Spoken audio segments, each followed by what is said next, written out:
अच्छा, हम रिकॉल करते हैं, जो डेल्टा एक्स है वो बराबर है x one minus x not के, और एक्स वन की वैल्यू निकालनी हो वो बराबर होगी एक्स नॉट, ये बेसिकली एक्स नॉट को दूसरी तरफ शिफ्ट कर दें तो ये हो जाएगी x naught plus delta x is equal to x one. इसी तरह डेल्टा एफ भी बराबर होगा f at the point x one comma y one minus f at the point x naught comma y to.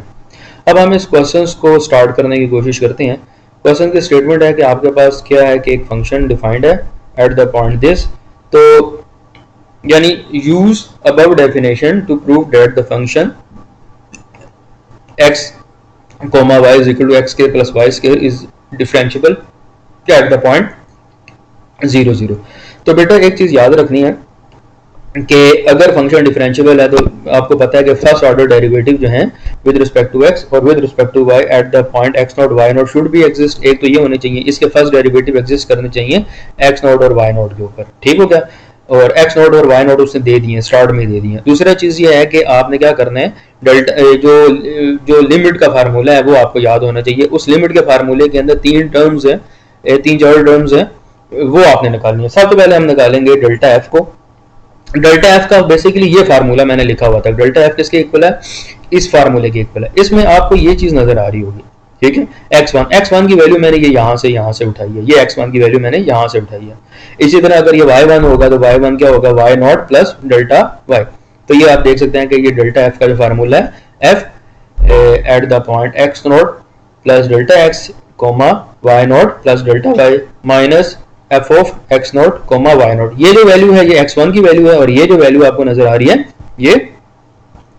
ये आपके पास जो दूसरी value आपके पास नजर आ रही है, यानी अगर मैं दोबारा बता दूं, ये जो वैल्यू आपको नजर आ रही है, अगर ये जो वैल्यू आपको नजर आ रही है जिसको मैंने हाईलाइट किया है, ये आपके पास x1 की वैल्यू है, ठीक हो गया।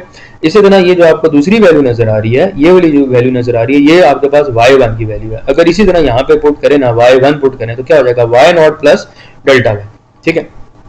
अब एक चीज का ख्याल रखना कि जो x नॉट है y नॉट है ये शुरू में डिफाइंड है, तो x नॉट और y नॉट जो है वो हमारे पास गिवन है, which is equal to 0 0। x naught और y नॉट जो हैं वो हमारे पास मौजूद हैं, वो हैं 0 0। हम करेंगे क्या कि ये इस क्वेश्चन में इसको इक्वेशन नंबर 1 का नाम, इक्वेशन नंबर 2 का नाम दे दिया, फार्मूला जो ऊपर डिफाइंड है उसको इक्वेशन नंबर 1 का नाम दे दिया, ठीक है। और ये जो डेल्टा एफ आ रहा है इसको मैंने इक्वेशन नंबर 3 का नाम दे दिया। आपकी मर्जी है, आप जो मर्जी नाम इनको दे सकते हैं। अच्छा, उसके बाद हम करेंगे ये कि इक्वेशन 3 के अंदर ये वैल्यूज पुट करेंगे। इक्वेशन 3 में जहां पे x नॉट था वहां पे 0 पुट कर देंगे, जहां पे y नॉट था वहां पे भी 0 पुट कर देंगे। तो ये आपके पास क्या हो जाएगा, 0 plus delta x into delta x और 0 प्लस डेल्टा y हो जाएगा।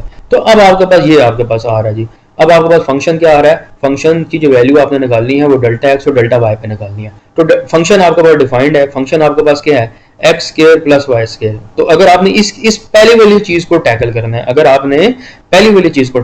है, तो इसका मतलब है कि जो x है उसको रिप्लेस कर देना है डेल्टा x से, और जो y है उसको रिप्लेस कर देना है डेल्टा y से। इसी तरह आप f ऑफ 0 कोमा 0 पे निकाल सकते हैं। तो उसमें क्या है, ये देख सकते हैं मैंने ये माइनस का निशान लिखा और यहाँ पे मैंने ब्रैकेट डाल दी। ब्रैकेट इसलिए डाली है कि माइनस की वजह से साइन चेंज होते हैं, तो लिहाजा आपको ब्रैकेट जो है वो यहाँ पे यूज करनी पड़ेगी। इस वजह अब आपके पास जो फंक्शन है वो बेसिकली क्या है, x square plus y square equation 2 के अंदर मौजूद है। आप देख सकते हैं कि इक्वेशन 2 में जो फंक्शन है वो x square plus y square, जो क्वेश्चन के अंदर फंक्शन डिफाइंड है वो है x square plus y square. तो जिस तरह यहाँ पे आपने क्या किया था, डेल्टा एक्स स्क्वायर पुट किया, यहाँ पे डेल्टा वाई स्क्वायर पुट कर दिया, एक्स को रिप्लेस किया डेल्टा एक्स से, वाई को रिप्लेस किया डेल्टा वाई। इसी तरह सेम यहाँ पे भी यही करेंगे कि x को रिप्लेस करेंगे 0 से और y को रिप्लेस करेंगे 0 से, इसको सिंपलीफाई करेंगे तो आपके पास delta x square plus delta y square आ जाएगा। तो सबसे पहला प्रोसीजर है कि आपने डेल्टा f निकालना है। दूसरा स्टेप ये है कि मैंने बेसिकली इसको स्टेप वाइज डिफाइन कर दिया। दूसरा स्टेप ये है कि आपने इसके फर्स्ट ऑर्डर पार्शियल डेरिवेटिव निकालने हैं eight the point x naught y not, और x नॉट y नॉट आपके पास 0 है। तो इसका मतलब ये है कि next you have to find the partial derivative of the function. तो पार्शियल डेरिवेटिव जो है वो मैंने नीचे फाइंड किए हुए हैं।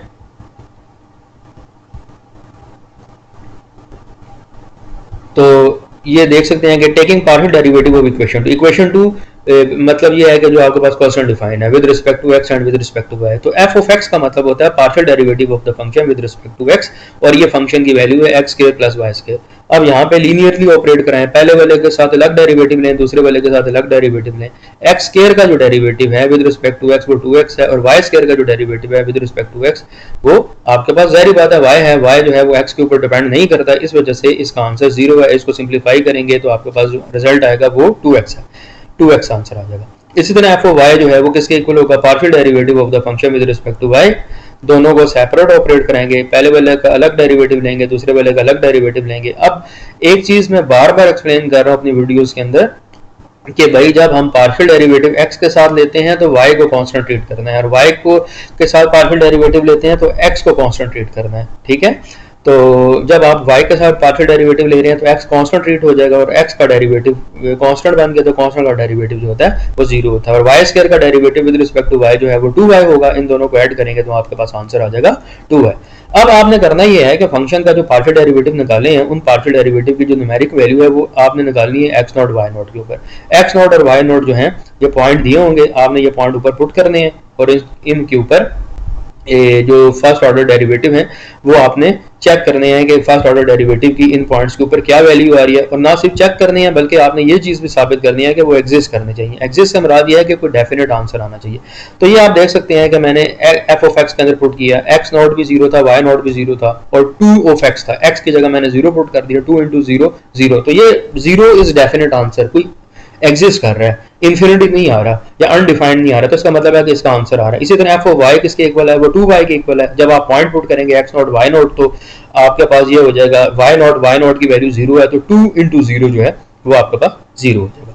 ठीक है, अब ये सारी की सारी वैल्यू जो बेसिकली आपने 3 वैल्यूज निकाली है। ठीक है, एक आपने निकाली है डेल्टा एफ की, एक आपने निकाली है f of x at the point x naught y naught, और एक आपने निकाला है f of y at the point x naught y naught. अब ये तमाम की तमाम वैल्यू जो है आप जो डिफरेंशियबिलिटी का जो क्राइटेरिया है या डिफरेंशियबिलिटी की जो फार्मूला है या लिमिट है उसके अंदर पुट कर देंगे। तो डिफरेंशियबिलिटी का जो लिमिट है वो हमें पहले से याद होना चाहिए। ठीक है, ये फार्मूला मैंने आपको याद कराया था, मैं इसको रिकॉल कर देता हूँ। Limit in which delta x approaches to 0, delta y approaches to 0, वो किसके बराबर होगी, delta f minus f of x at the point x naught y naught into delta x minus f of y at the point x naught y naught into delta y whole divided by magnitude of x square plus y square। ये basically magnitude निकाला गया है इन दोनों का delta का।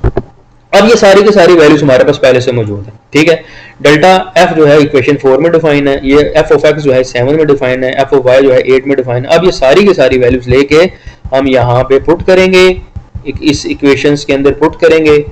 तो हम देखते हैं कि इस इक्वेशंस के अंदर जब हम पुट करेंगे, ठीक है, तो ये आपने इक्वेशन के अंदर पुट कर दिया, ये देख सकते हैं। ये आपके पास क्या था, डेल्टा एफ किसके इक्वल था, डेल्टा एफ इक्वल था delta x square plus delta y square.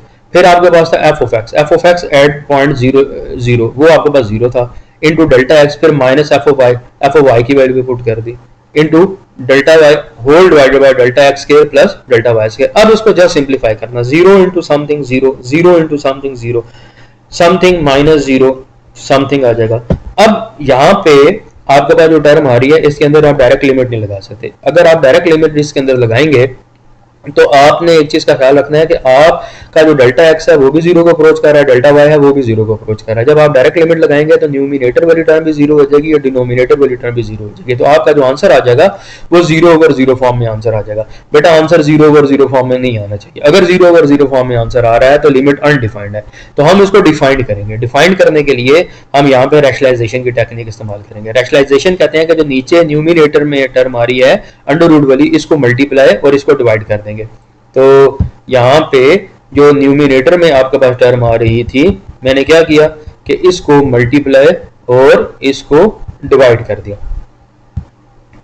तो ये देख सकते हैं कि ये आपके पास लिमिट थी, ये न्यूमिनेटर में ये टर्म आपको नजर आ रही थी। ठीक है, ये टर्म जो है ये मैं यहाँ पे ये बेसिकली आपको नजर आ रहा होगा कि ये वाली जो टर्म है, ये वाली जो टर्म है, ये जो टर्म है इसको आपने क्या किया, मल्टीप्लाई भी कर दिया और डिवाइड भी कर दिया। जब मल्टीप्लाई डिवाइड करते हैं तो क्वेश्चंस के ऊपर खास फर्क नहीं पड़ता, ठीक है, क्वेश्चन बैलेंस हो जाता है। अब हम करेंगे क्या, ऊपर वाली टर्म को ऊपर वाली टर्म के साथ मल्टीप्लाई करेंगे और नीचे वाली टर्म को नीचे वाली टर्म के साथ मल्टीप्लाई करेंगे। दोनों की बेस सेम है तो पावर ऐड हो जाएगी, या ये स्केयर हो जाएगा, इसकी भी पावर 1 है इसकी भी पावर 1 है, मिला के ये स्केयर हो जाएगा, स्केयर और अंडर रूट कैंसिल हो जाएगा, तो आपके पास नीचे ये वाली टर्म बन जाएगी, और ये वाली टर्म और ऊपर वाली टर्म आपस में सेम है तो ये कैंसिल हो जाएंगे, यानी ये वाली टर्म भी कैंसिल हो जाएगी। यानी अगर मैं आपको यहाँ पे हाईलाइट करके बताऊं तो ये टर्म भी कैंसिल हो जाएगी और ये वाली टर्म भी यहाँ पे कैंसिल हो जाएगी। कैंसिल होने के बाद ये आपको जो है यहाँ पे जो दे देगी वो बेसिकली 1 को डिफाइन कर देगी, ठीक है, और 1 इंटू समथिंग जो है वो समथिंग आता है। तो आपके पास जो आंसर आ जाएगा वो आपके पास आंसर आ जाएगा under root delta x square plus delta y square, और इसके अंदर लिमिट लगा देंगे, डेल्टा एक्स की वैल्यू पुट कर देंगे, डेल्टा वाई की वैल्यू पुट करेंगे और इसको सॉल्व करेंगे तो आंसर आपके पास 0 आ जाएगा। तो आपको याद होगा कि जो लिमिट का फार्मूला था उसका जो आंसर था वो 0 आना चाहिए। अगर आंसर 0 आता है इसका मतलब है कि फंक्शन जो है डिफरेंशिएबल है। डिफरेंशिएबल इसका मतलब है मैथमेटिकली इट शोज दैट कि फंक्शन इज डिफरेंशिएबल। डिफरेंशिएबिलिटी के लिए मैंने आपको बताया कि क्राइटेरिया है कि first order partial derivative exist करने चाहिए और लिमिट ऑफ द फंक्शन जो है जो इक्वेशन नंबर 1 के अंदर डिफाइंड थी शुड बी इक्वल टू 0, तो वो इक्वल टू 0 आ रही है।